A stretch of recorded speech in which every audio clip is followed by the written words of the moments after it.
नमस्कार प्यारे बच्चों, कैसे हैं आप सब। मैं अविनाश विश्वकर्मा आपका जबरदस्त स्वागत करता हूं टॉपर्स 2025 बैच में। आपका 12th क्लास की हिंदी माध्यम की केमिस्ट्री शाम के 7 बजे चलती है। ऐप पर ये क्लास मंडे टू फ्राइडे होती है और एनसीईआरटी की क्लास यूट्यूब पर आपकी होती है 2 बजे। ठीक। तो मैंने आज कहा था कि मतलब कल कहा था कि एनसीईआरटी क्लास आज नहीं हो पाएगी, तबीयत खराब थी, लेकिन मैंने कोशिश करी कि चलो क्लास मैंने लगवा ही ली थी, तो कुछ बच्चे कम आए थे, तो देख लेना आज मैंने क्लास ले ली थी 2 बजे वाली एनसीईआरटी। वो एनसीईआरटी जो क्लास थी वो कल नहीं हो पाएगी, कल दवाई लेने जाना है। ठीक है, चलिए तो पढ़ें, स्टार्ट करें। गुड इवनिंग, गुड इवनिंग सभी प्यारे बच्चों को। और आज हम वहां से शुरू करेंगे जहां पे हमने खत्म किया था कल। कहाँ पे खत्म किया था हमने? मानक इलेक्ट्रोड विभव। चैप्टर है आपका सेकंड। चैप्टर भैया जी है कौन सा? सेकंड है आपका। ठीक, ओके। और वैद्युत रसायन है। इलेक्ट्रोड व सेल विभव इसका टॉपिक का नाम है। आइए पूरा कवर करते हैं। तो देखो, हम जहां से स्टार्टिंग करते हैं इसका मतलब उसका पहले का पोर्शन वहां पे खत्म हुआ होगा। और सभी बच्चे एक बार जब क्लास को पहले देख लेते हैं तो आगे वाली क्लास को देखने का अलग ही मजा होता है। ठीक, चलिए तो बढ़ जाएं आगे की तरफ। तो सभी बच्चे बताएंगे कैसे हैं और हम शुरू कर लेते हैं। वॉइस प्रॉब्लम तो नहीं है बेटा? इधर से हम पूरा चेक करके सब कुछ स्टार्ट करते हैं। आवाज बंद होती है तो ही दिखाता है, बाकी सब कुछ यहाँ पर क्लियर है। ठीक, ओके, शुरुआत कर लेते हैं। ओके, ठीक है ठीक है ठीक है, बिल्कुल शाबाश। देखते हैं कितने एक दो बच्चों के नाम। नेहा, सिद्धार्थ, कृष्णा, विराट, दुर्गेश, ऋषभ, हिमांशु, दीपू, अंजलि, अंकित, ब्रजेश, पुनित, नीलम, आशीष, लकी, सुहेब, प्रियांशी। आ जाइए सभी प्यारे बच्चे। और किसके यहाँ पर मौसम में थोड़ा परिवर्तन है, ठंडक है, बता सकते हैं क्योंकि मौसम बिगड़ रहा है। ठीक है, तो भैया हमारे पास है मानक इलेक्ट्रोड विभव। ये हमारा चल रहा था टॉपिक कल। तो मैं आप बच्चों से पूछना चाहूंगा, मानक अगर आता है तो हम कितने डिग्री सेल्सियस लेते हैं? इलेक्ट्रोड का मतलब क्या होता है और विभव का मतलब क्या होता है? मैं बच्चों से सुनना चाहूंगा क्योंकि कल का टॉपिक था ये, तो बस मैं ऐसे ही दिखा रहा हूं, फिर हम आगे की तरफ चलेंगे। और मैंने कितने मानक इलेक्ट्रोड विभव आपको बताए, तो जल्दी से एक बार हम इसकी और परिभाषा लिख लें क्या, या फिर सीधा जनरली ही बात करेंगे? विभव का मतलब होता है काम, इलेक्ट्रॉन का काम। इलेक्ट्रोड का मतलब होता है आधे सेल के अंदर, एक हिस्सा इधर, एक हिस्सा इधर। और मानक का मतलब कितना होता है? 25 डिग्री सेल्सियस। तो 25 डिग्री सेल्सियस पर आधे सेल के अंदर कितना काम हुआ, वही मानक इलेक्ट्रोड विभव होता है। लेकिन मैं इसको थोड़ा सा और डीप देख लेता हूं तो थोड़ा सा आपको मजा भी लगेगा। चलो एक बार मैं परिभाषा लिखकर देख ही लेता हूं। क्या हो गया, दो दो बार लिख ली तो, है ना? कल भी लिखा था, आज भी लिख लेते हैं। तो 25 डिग्री सेल्सियस पर ताप पर ताप पर किसी इलेक्ट्रोड, किसी इलेक्ट्रोड में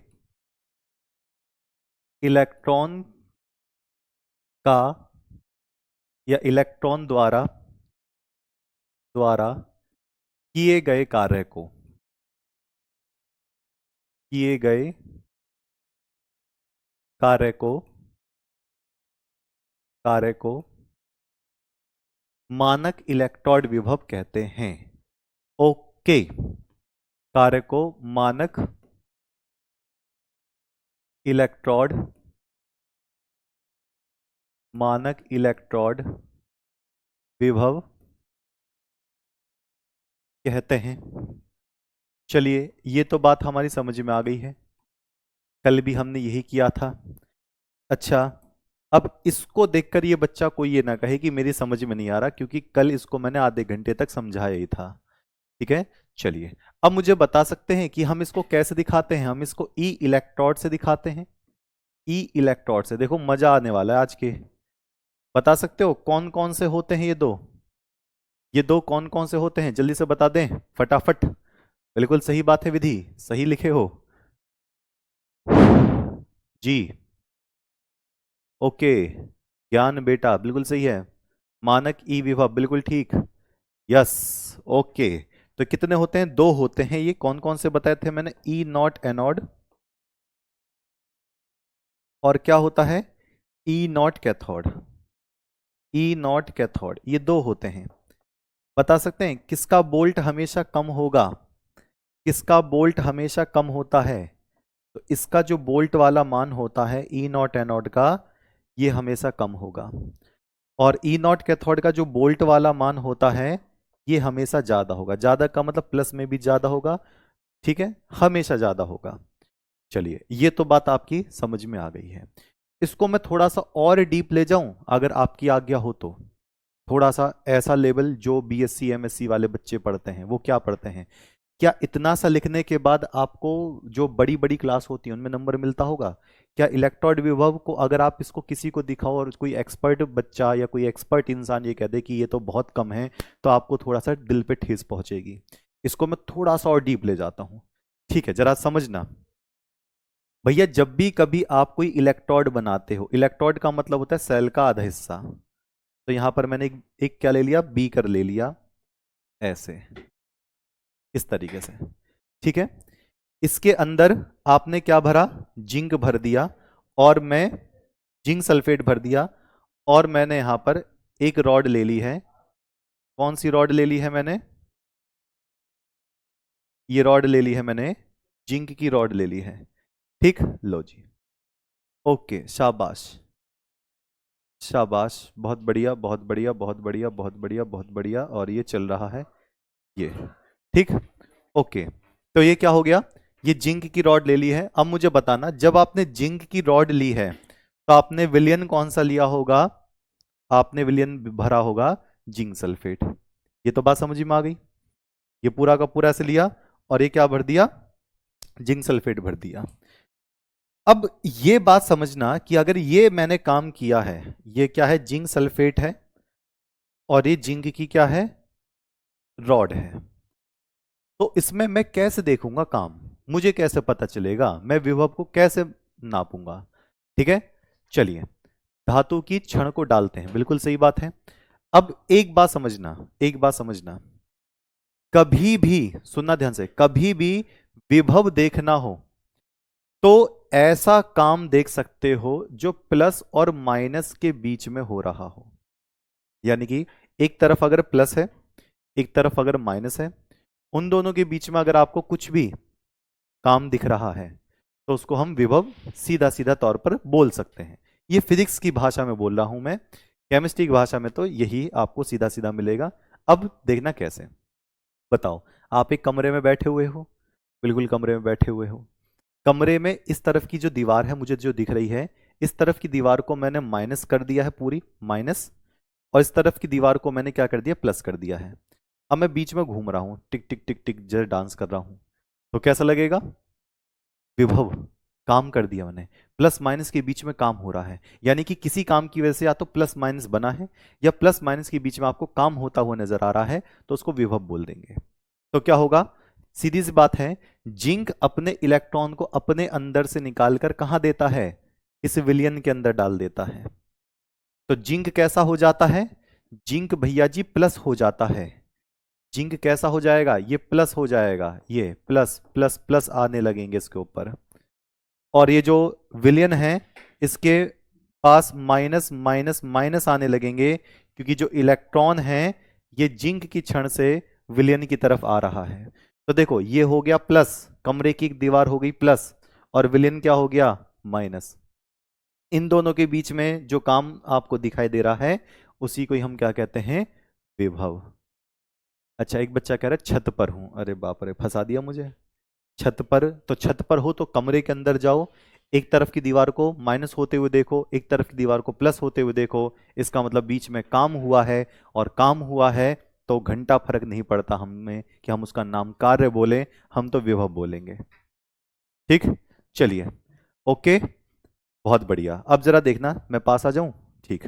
अब क्या हुआ, एक इलेक्ट्रॉन देखो यहां से, ये इधर से इलेक्ट्रॉन कूदते हुए धर गया, तो ये वाला हिस्सा माइनस हो जाएगा, ये वाला हिस्सा प्लस हो जाएगा। तो आपने क्या कहा, प्लस माइनस के बीच में काम हुआ है, तो इसी प्लस माइनस के बीच के काम को हम विभव बोलते हैं।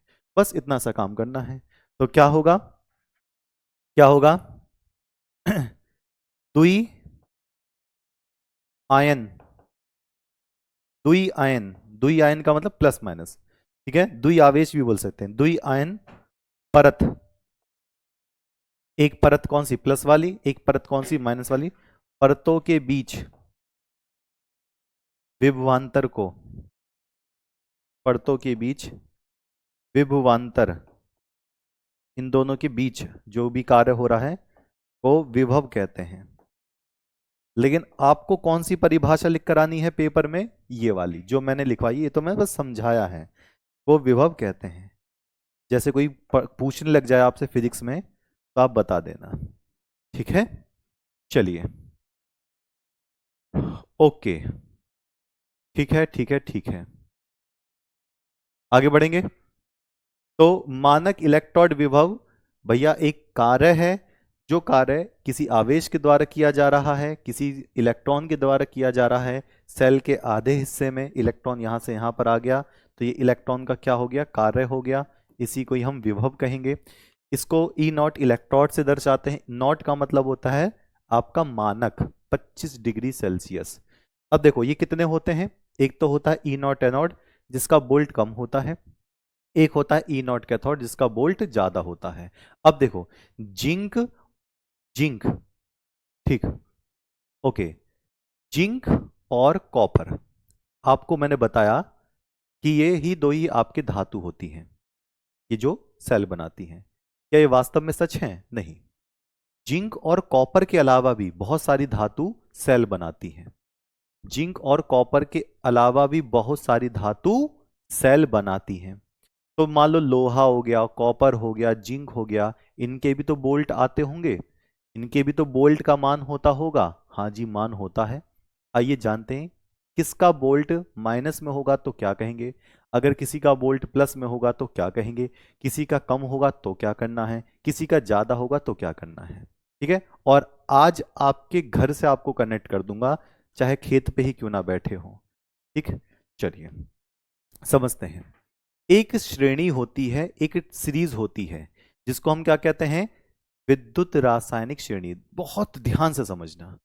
मान लेते हैं, मान लेते हैं मेरे पास ए, ये आपको याद नहीं करनी होती, बस समझ लो, पेपर में कभी लिखने के लिए सीरीज नहीं आएगी, बस ये क्या होती है वो मैं बताऊंगा। आपके पास ए धातु हो गई है, आपके पास बी हो गया है, सी हो गया है, डी हो गया है, ई हो गया है और एफ हो गया है। मान लो कोई ये इलेक्ट्रोड है, ये कोई जिंक से बना है, कोई कॉपर से बना है, किसी किसी तरीके से बने हैं, ठीक है। अब क्या होता है, ये ए, इसका बोल्ट आ गया मान लो माइनस में 1.12 बोल्ट, ऐसे चल रहा है, फिर धीरे धीरे बढ़ता चला जाएगा।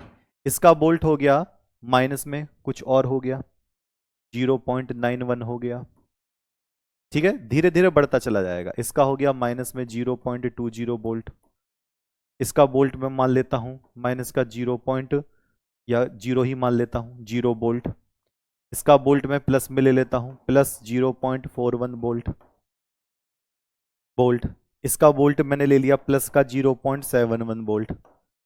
आप कहोगे जो बोल्ट है ये क्या है, ये इसके मानक इलेक्ट्रोड विभव है, कितना कितना बोल्ट ये दिखा रहा है।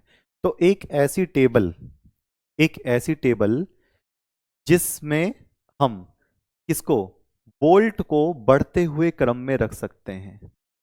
ये आपके धातु हैं, ये क्या है, आपकी इलेक्ट्रोड। उस इलेक्ट्रोड के बोल्ट अगर आप बढ़ते हुए क्रम में लगा दोगे तो उस श्रेणी को हम क्या कहते हैं, विद्युत रासायनिक श्रेणी। तो विद्युत रासायनिक श्रेणी का मतलब क्या है, हाँ ये एक दो बार पूछी गई है, लेकिन जो मैं बता रहा हूं आपको उस पर फोकस करना है, ठीक है। ए एक, एक हो सकता है, कुछ भी हो सकता है, अभी ये कुछ स्पष्ट नहीं है, ये बस मैंने लिया है, ठीक। डी कहां से गलत है, 0 बोल्ट, हाँ 0 बोल्ट ले सकते हैं, ए बी सी डी, ठीक। अब क्या हुआ उसको मत देखो 0 5 6, ये बस देखो बढ़ता हुआ क्रम है या नहीं है। अगर आप किसी भी बोल्ट को ऐसे बढ़ते हुए क्रम में लगा दोगे, विभव को बढ़ते हुए क्रम में लगा दोगे ऐसे ऊपर से नीचे की तरफ, तो हम उसको क्या कहेंगे, विद्युत रासायनिक श्रेणी कहेंगे। बात समझ रहे हैं? जैसे कि मैं दो तीनों के नाम लिखकर बताऊंगा, उससे पहले मानक इलेक्ट्रोड विभव को, मानक इलेक्ट्रोड विभव के मानों को, मानों को एक क्रम में लगाने से, एक क्रम, एक क्रम कौन सा हो सकता है? बढ़ता हुआ क्रम हो सकता है, बढ़ता हुआ क्रम हो सकता है या घटता हुआ क्रम हो सकता है? बढ़ता हुआ क्रम या घटता हुआ क्रम। ठीक है, एक क्रम में व्यवस्थित करने से, व्यवस्थित करने से, करने से विद्युत रासायनिक श्रेणी प्राप्त होती है, विद्युत रासायनिक श्रेणी प्राप्त होती है। यानी कि बोल्ट को सीरीज में लगा दो, प्राप्त होती है। आपको ये श्रेणी याद नहीं करनी है, बस जो मैं बातें बता रहा हूं सिर्फ वो फोकस करना है। ठीक, अच्छा अब जरा देख लो, इस तरीके से जो आपने सीरीज बनाई है, देखो माइनस, ये धीरे धीरे ये बोल्ट इसके बढ़ते चले जा रहे हैं, तो ये बढ़ते हुए क्रम में मैंने लगा दिया है, तो ये विद्युत रासायनिक श्रेणी निकल कर आ गई है। ठीक है, चलो अब फोकस करना है इस बात पर। क्या फोकस करना है? इसमें से, इसमें से जिसका मान कम होता है, ध्यान से सुनना बहुत ध्यान से, इनमें से जिसका मान कम होता है, जिस वोल्टेज का मान कम होता है, तो आप देख पा रहे हो जीरो से जब मैं इधर की तरफ ऊपर की तरफ जा रहा हूं तो उसके वोल्टेज का मान क्या हो रहा है? कम हो रहा है। तो जिसका मान कम होता है उसको मैं क्या बोलता हूं? एनोड बोलता हूं। यही तो मैंने बताया था, एनोड का मान हमेशा कम की तरफ होगा। जिस, अगर मैं ज्यादा की तरफ जाऊंगा तो ये कैथोड की तरफ आपको दर्शाएगा, यानी कि अधिक मान वाले कैथोड की तरफ होंगे। तो जिसका मान कम होता चला जाएगा वो एनोड, और जिसका मान ज्यादा होता चला जाएगा वो कैथोड होगा। ये तो बात चलो ठीक है, लेकिन मेरा काम इनको एनोड कैथोड बताना नहीं है, मेरा काम कुछ और है। मेरा काम यह है, जिसका वोल्टेज कम होता है वो अधिक क्रियाशील धातुएं होती हैं, अधिक क्रियाशील होती हैं, अधिक क्रियाशील। इसका मतलब समझ रहे हो? इसका मतलब है कि वो बहुत ही ज्यादा क्रिया कर सकती है, अधिक क्रियाशील। जिसका वोल्टेज कम होता है वो अधिक क्रियाशील हो गई, जिसका वोल्टेज ज्यादा होता है वो कम क्रियाशील होती है। कम क्रियाशील का मतलब जल्दी से किसी से अभिक्रिया नहीं करेगी, चुपचाप बैठी रहेगी, ये वाली बात। अब मैं आपको बता दूं, जिसका वोल्टेज कम होगा, जिसका वोल्टेज कम होगा वो अधिक क्रियाशील, यानी कि किसी ना किसी से क्रिया कर ही लेगी। और जिसका वोल्टेज ज्यादा होगा, यानी कि जिसका मान ज्यादा होगा, वो कम क्रियाशील होगी, यानी कि जल्दी से किसी से क्रिया नहीं करेगी। ठीक है सर, बी वाला 0.91 है। अरे भैया ये माना है, ये फिक्स नहीं है, ये मैंने खुद लिखे हैं, मैंने खुद बनाया है। ठीक है, ये मैंने खुद बनाए हैं, ये आपको याद नहीं करने हैं, ये मैंने खुद लिख दिए हैं। मैं यहां पर 0.87 भी लिख सकता हूं, उस चीज को मत देखो, मैं पहले कह रहा हूं इस मान को मत देखो, बस ये देखो कि ज्यादा हो रहा है या कम हो रहा है। ठीक है, चलिए अब जरा सुनना, अगर आप कम वोल्टेज देख पा रहे हो तो अधिक क्रियाशील, और ज्यादा वोल्टेज देख पा रहे हो तो कम क्रियाशील। अच्छा बताना, आपके पास एक बर्तन है, ठीक है, अभी मैं बताऊंगा। अगर आपके पास एक बर्तन है और बर्तन किसी भी चीज का अगर बना हुआ है, उस बर्तन में आपने खाना डाला और जो बर्तन है वो खाने के साथ क्रिया कर ले, खाने के साथ कुछ गैस छोड़ने लग जाए, पिघल जाए, कोई नई चीज बना दे, तो क्या आप उसमें खाना खाना पसंद करोगे? सच बताओ। और बच्चे पूछ रहे हैं कि ये पेपर में आएगा क्या? अगर पेपर में ना आता तो मैं इसको कराता ही नहीं। ठीक है, इसलिए ध्यान से समझिए।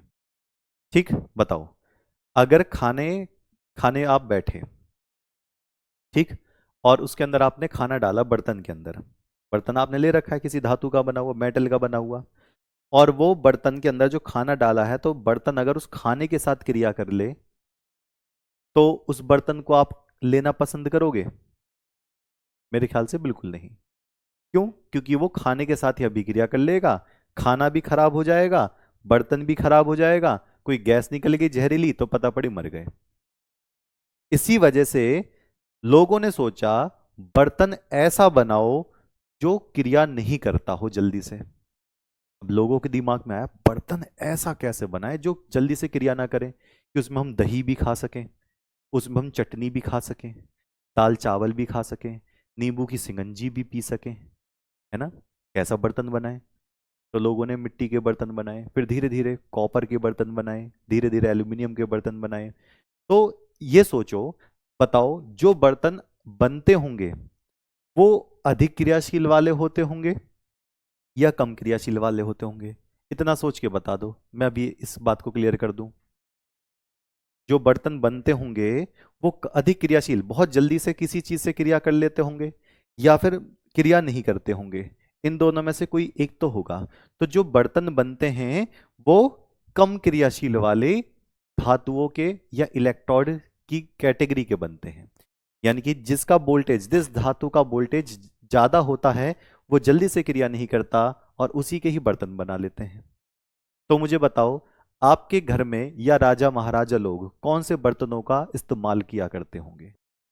जो राजा महाराजा लोग थे पहले, अब तो बर्तन प्लास्टिक प्लास्टिक के चलने लगे हैं, अब तो अलग बात है। लेकिन अगर ये कहा जाए कि राजा महाराजा जो लोग हैं वो किस बर्तन का इस्तेमाल करते थे, जल्दी से बता दो, अगर आप में दम है तो, फिल्म में देखते हो तो बता दोगे। बिल्कुल सही बात।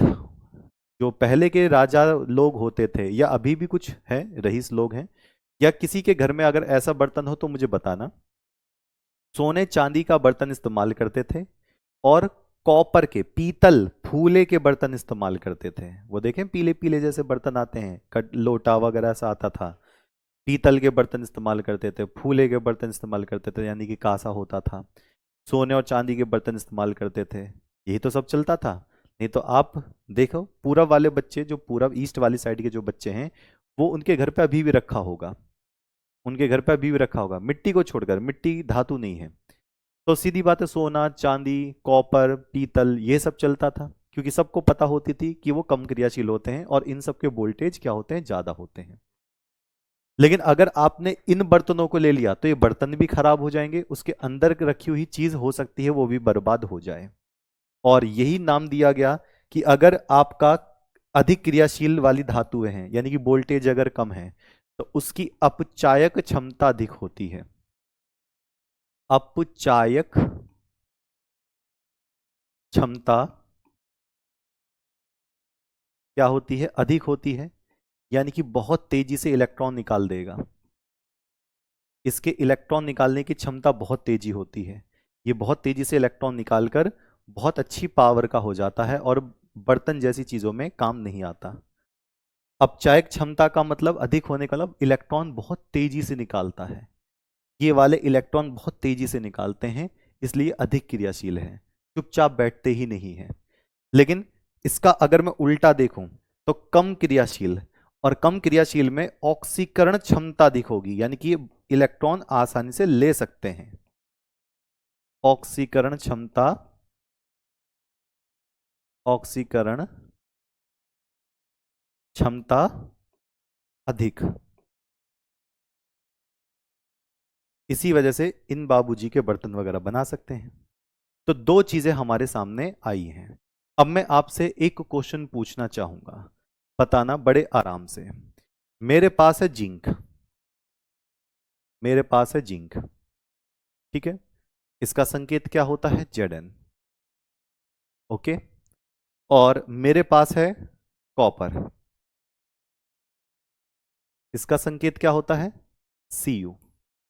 मैं इनके ओरिजिनल वाले बोल्ट लिख रहा हूं, ओरिजिनल वाले बोल्ट लिख रहा हूं, कितने कितने बोल्ट होते हैं, इसका होता है माइनस का 0.76 बोल्ट, 0.76 बोल्ट होता है इसका माइनस में, जिंक के लिए E0, ठीक।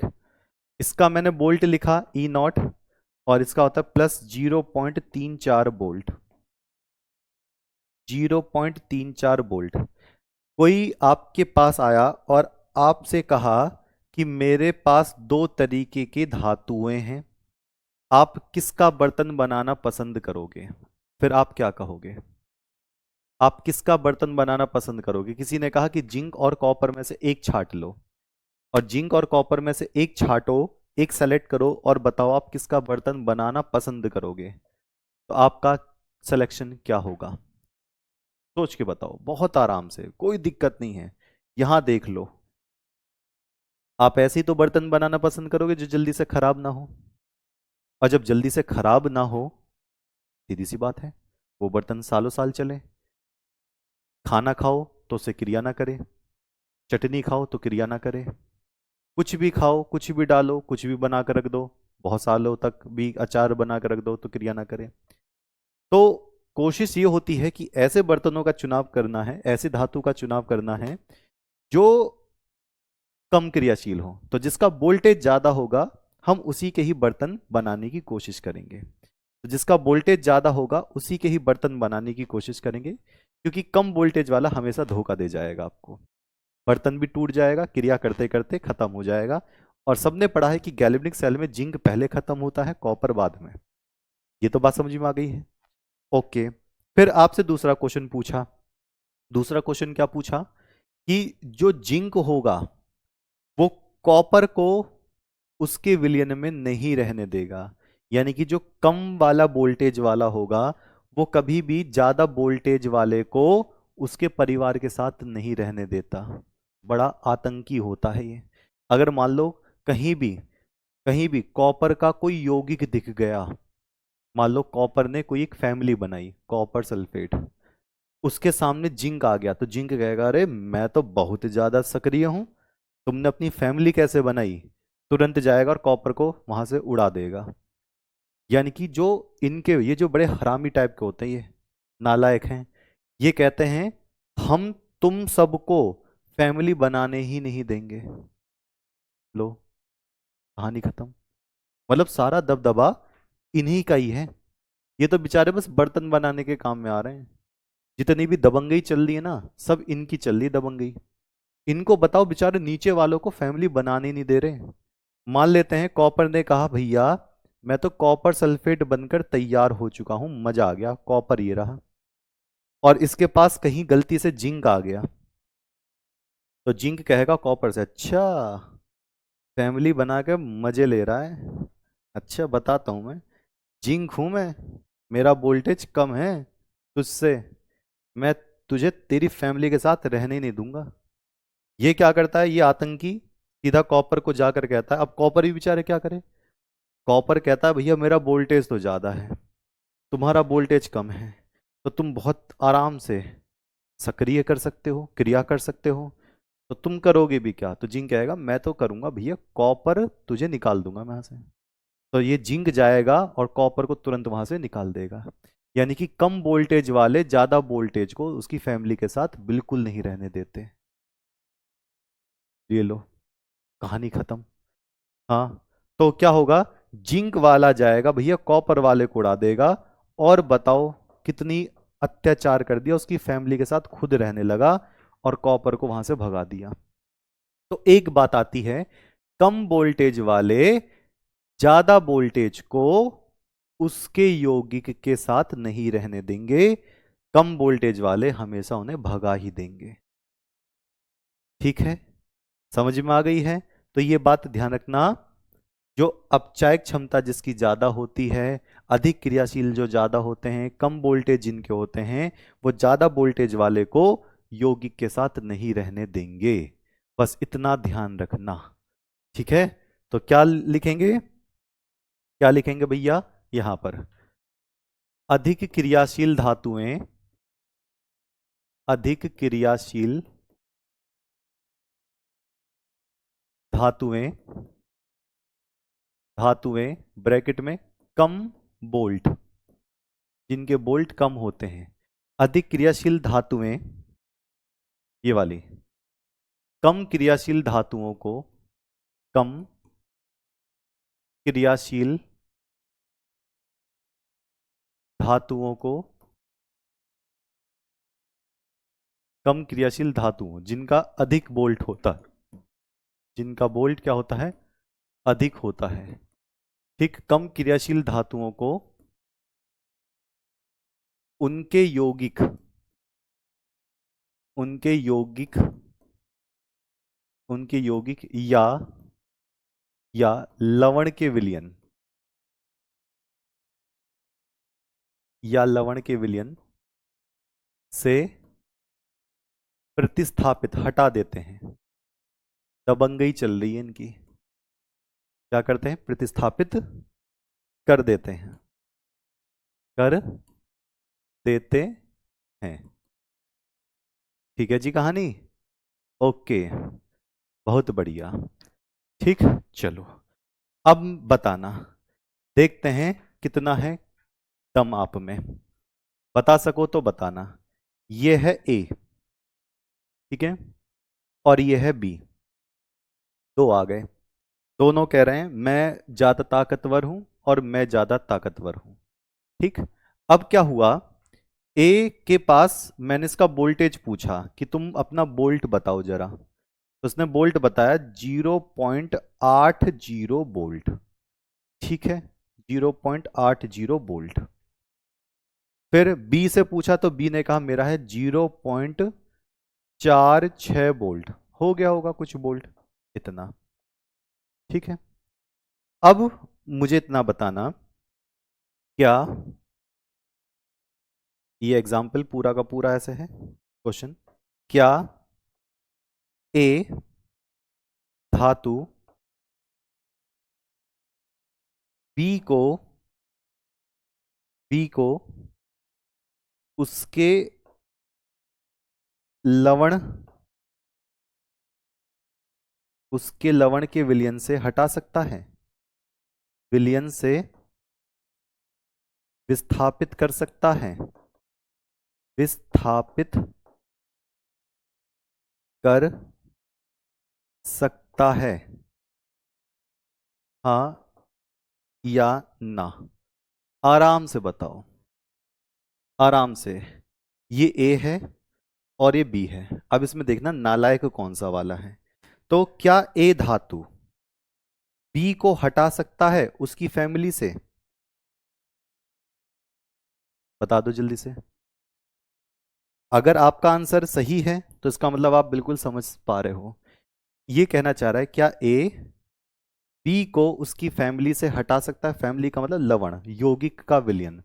तो आपका आंसर होगा नहीं। क्यों नहीं, क्योंकि ये ज्यादा वोल्टेज का है। तो आपका उत्तर क्या होगा, नहीं, ऐसा नहीं हो सकता, नहीं। क्योंकि, क्योंकि जब ए का वोल्टेज ज्यादा है, क्योंकि ए कम क्रियाशील धातु होगा, जिसका वोल्टेज ज्यादा होता है वो बेचारा कमजोर होता है, कम क्रियाशील धातु है। और जो कम क्रियाशील धातु है उसका ज्यादा पर असर नहीं पड़ेगा। तो मुझे बताओ बर्तन किसके बनाए जाएं, ए का बर्तन बनाया जाए या बी का बर्तन बनाया जाए, बर्तन किसका बनाया जा सकता है, जल्दी से बता दो फटाफट। बर्तन किसका बनाया जाए प्यारे बच्चों, ए का बर्तन। तो बर्तन हमेशा उसके ही बनेंगे, बर्तन हमेशा उसी के ही बनेंगे जिसका वोल्टेज ज्यादा होगा।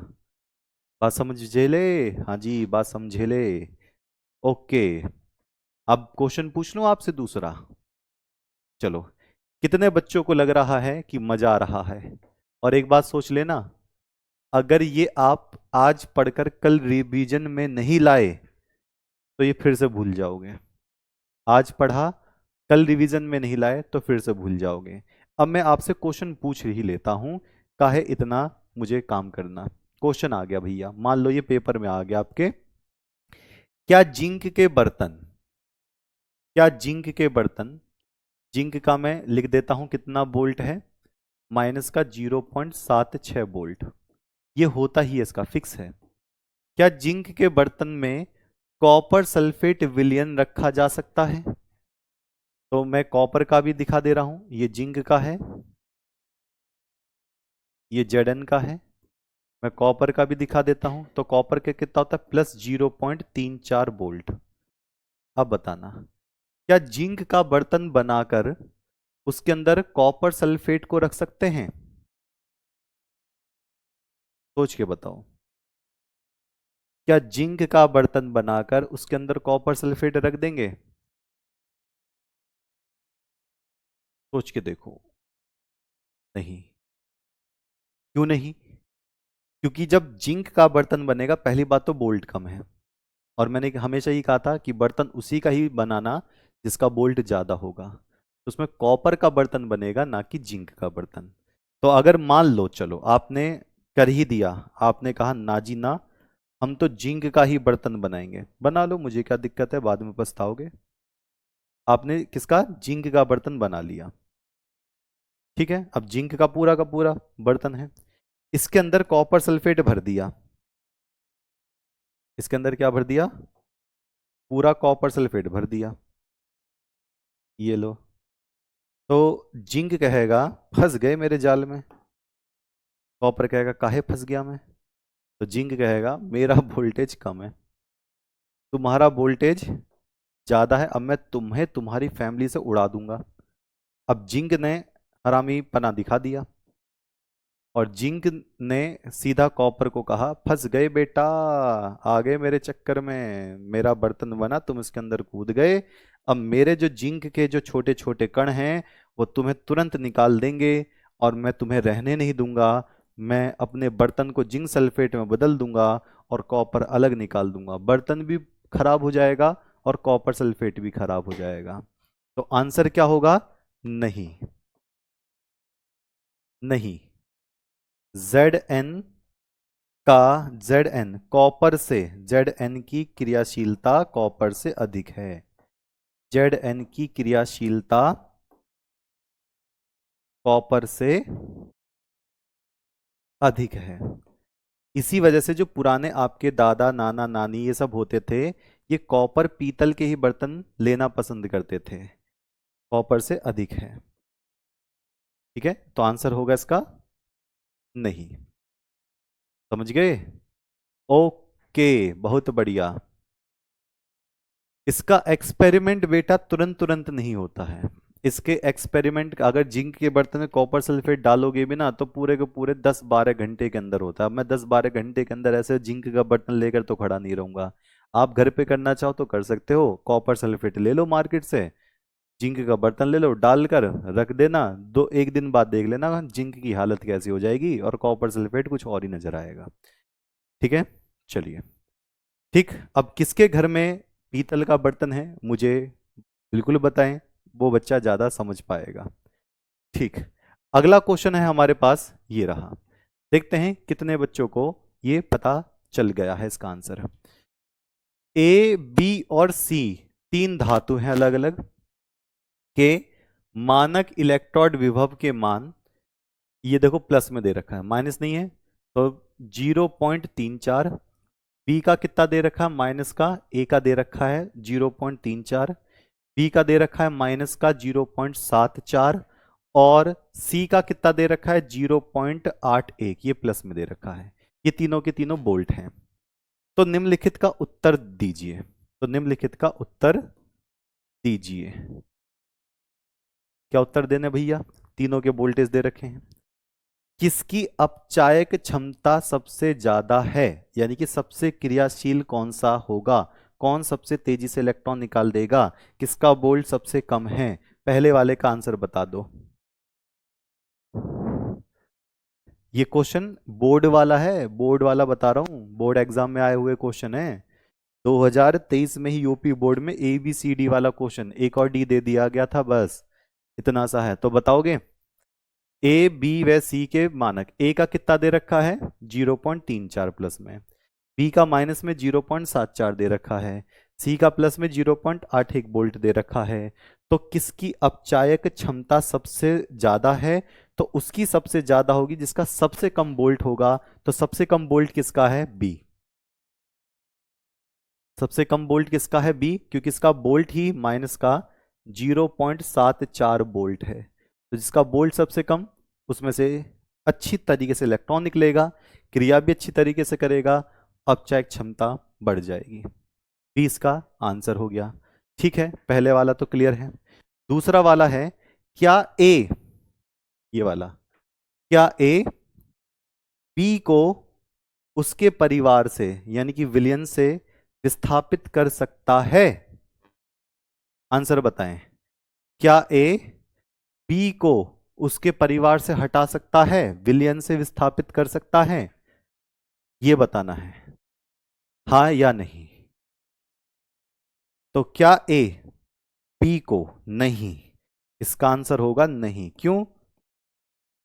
ए बी को उसके विलियन से विस्थापित नहीं कर सकता है, उसके विलियन से विस्थापित नहीं कर सकता है, क्योंकि क्योंकि ए अधिक, क्योंकि ए कम क्रियाशील धातु है। लो जी, आंसर सीधा सीधा आप नहीं लगा सकते हो। तो ये आ गई ना मजा है, पढ़ाई में बहुत मजा है अगर आप उसको ढंग से पढ़ो, अपने घर के बर्तनों को लेकर साथ में पढ़ो, तब तो और ही ज्यादा मजा है ना। तभी अपनी मम्मी जी से पूछिएगा एक बात। मैं ये क्यों नहीं कहता कि पापा जी से पूछना, पापा जी रसोई में कम काम करते हैं, पता उन्हें भी होगा, लेकिन पूरे दिन भर कंपनी में काम करने के बाद, पूरे दिन भर धूप में काम करने के बाद, ठीक, तो उनसे पूछोगे ना कि पापा मैं पीतल के बर्तन में खाना क्यों खाता हूँ, तो धैर्य हपटा और धैर्य हपटा, मतलब यही मिला है, पीतल के बर्तन में खाना क्यों खाता है, कहाँ से पढ़कर आया है बे? या नहीं, हम नहीं पूछेंगे आज के बाद।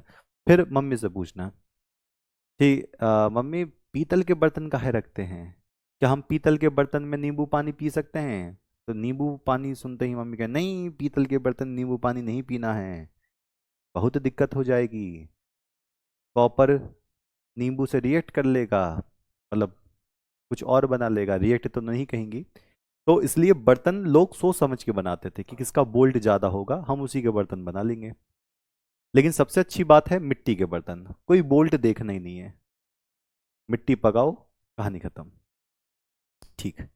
और देखो सीधी बात है, जब भी मैं कभी मम्मी पापा की बात करता हूँ तो कुछ बच्चों को हर्ट होता है, क्योंकि उनके किसी के मम्मी नहीं होती हैं, किसी के पापा नहीं होते हैं, मैं समझता हूँ। ठीक है, मेरी वो मम्मी नहीं है, मैं भी समझता हूँ इस बात का। तो देखो, जीवन का आधार है, नहीं मम्मी है नहीं पापा है, कोई बात नहीं, हो चुका है जो होना है। जो भी आपके आसपास हैं, आपके चाचा चाची, मामा मामी, बड़े भाई बड़ी बहन, तो उनके साथ इस तरीके की गतिविधि जरूर करें, उनसे जरूर पूछें, क्योंकि अब वही आपके अभिभावक हैं। और अच्छी बात है, जिसके माता पिता हैं वो समझो बहुत ही लकी इंसान है। ठीक है, चलिए, ओके, ये तो बात समझ में आ गई। अब मैं आता हूं आपके होमवर्क पर। यह है आपका होमवर्क। आज जो आपने पूरा पढ़ा है उसको यहां आंसर देना है आपका।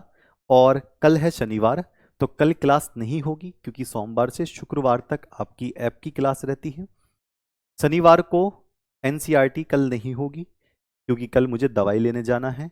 अब मैं आपको मिलूंगा सीधा मंडे में, तब तक आप रिवीजन करेंगे।